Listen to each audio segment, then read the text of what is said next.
এবার আপনাদের যাদের যাদের অন্নপূর্ণা ভান্ডারে টাকা ঢোকেনি, আপনারা সরাসরি সরকারকে লিখে পাঠান, তাহলেই আপনাকে আপনাকে মানে আপনার অন্নপূর্ণা ভান্ডারে টাকা দিয়ে দেওয়া হয়। এই কথাটা আমি বলছি না, বলছে স্বয়ং সরকার নিজেই। কি করে জানবেন? আমি একটা প্রতিবেদন পেয়েছি এবিপি আনন্দ, যেটা আমি স্ক্রিনে আপনাদেরকে দিয়ে দেবো এবং ভিডিও ডেসক্রিপশনে আপনারা লিঙ্ক পেয়ে যাবেন।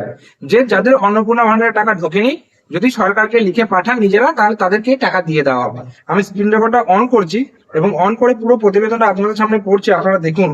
এখানে দেখতে পাচ্ছেন সরাসরি যে স্পেসিফিক্যালি লিখে জানান তাদের দিয়ে দেওয়া হবে।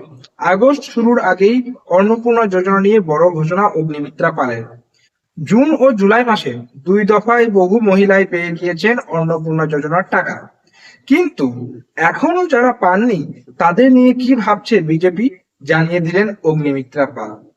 পশ্চিমবঙ্গে প্রথমবার বিজেপি সরকার ক্ষমতায় এসেই জানিয়েছিল অন্নপূর্ণা যোজনার টাকা যারা লক্ষ্মীর ভান্ডার পেতেন সকলেই পাবেন, এ কথা নিজে জানিয়েছিলেন অগ্নিমিত্রা পাল। কিন্তু পরবর্তীতে সরকার জানায় লক্ষ্মীর ভান্ডার প্রাপকদের তালিকায় বিস্তর গরমিল আছে। বহু বলছে অন্যায্য প্রাপক আছেন যারা জেলার অর্থাৎ জেলায় ধরা পড়েছে এবং বহু পুরুষ প্রাপকও রয়েছে। তখনই সরকার সিদ্ধান্ত নেয় প্রত্যেকেই নতুন করে ফর্ম ফিল আপ করতে হবে, তারপর নথি পরীক্ষা করে টাকা হস্তান্তর করা হবে।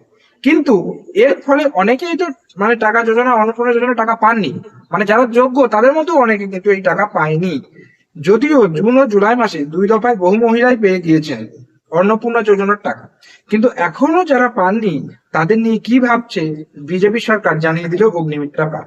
তিনি জানালেন অন্নপূর্ণা যোজনায় সুবিধা যেমন প্রকৃত উপভোক্তাদের কাছে পৌঁছে যায়, সেই উপলক্ষেই শুরু হচ্ছে বিজেপি মহিলা মোর্চার নতুন কর্মসূচি বৈঠক আড্ডা।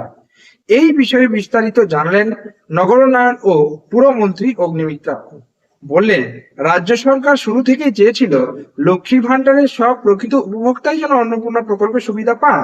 সেই সময় আমি মন্ত্রী ছিলাম, আমিও এ কথা বলেছিলাম, আমাদের মাননীয় মুখ্যমন্ত্রীও এই কথা বলেছিলেন।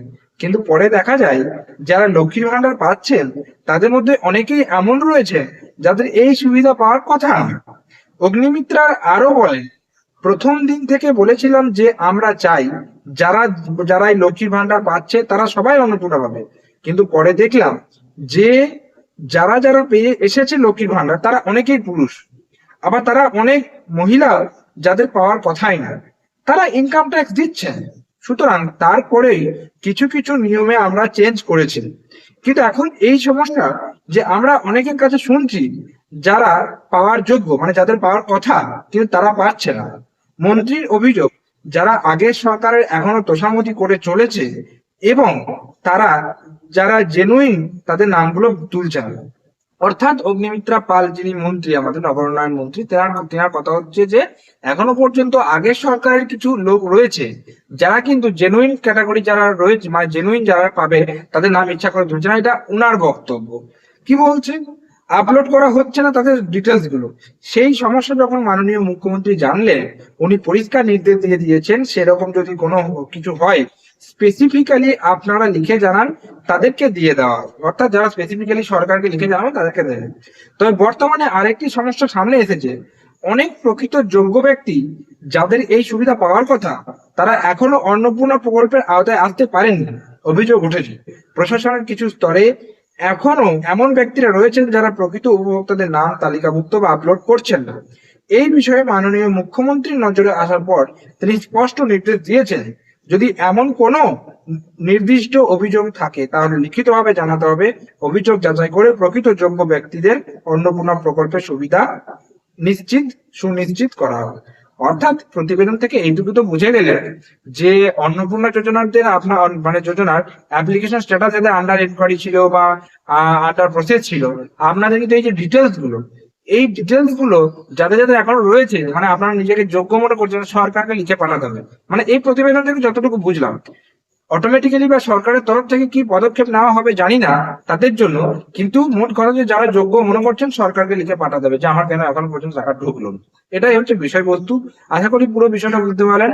যদি কোনো রকম প্রশ্ন থেকে থাকে নিচে কমেন্ট বক্সে জানাতে ভুলবেন না এবং এই ভিডিওটাকে বেশি করে শেয়ার করে দিন যাতে সবাই জানতে পারে। আজকে ভিডিও এ পর্যন্তই, দেখা হচ্ছে পরের কোনো ভিডিওতে। ততক্ষণ পর্যন্ত প্রত্যেকে সুস্থ থাকুন, ভালো থাকুন, টাটা এবং ধন্যবাদ সকলকে।